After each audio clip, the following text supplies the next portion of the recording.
MPSCच्या सर्व स्पर्धक विद्यार्थी मित्रांनो, परीक्षेला येऊन गेलेल्या प्रश्नांचा आपण विचार करीत आहोत.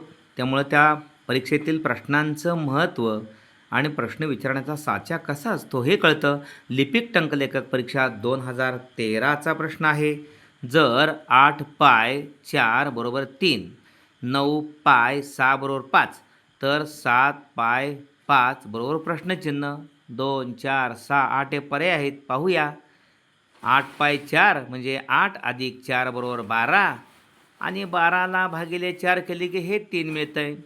9 पाय 6 बरोबर 5, 9 अधिक 6 बरोबर 15 आणि 15ला भागिले 3 केलं की 3 5 15 5 येते इथं. मग 7 पाय प्रश्नचिन्ह. 7 अधिक 5 बरोबर 12 आणि 12ला भागिले 2 म्हणजे 6 येते. उत्तरातला पर्याय अचूक पर्याय नंबर 3. असे प्रश्न विचारपूर्वक सोडवले की अचूक पर्याय मिळतो. धन्यवाद मित्रांनो.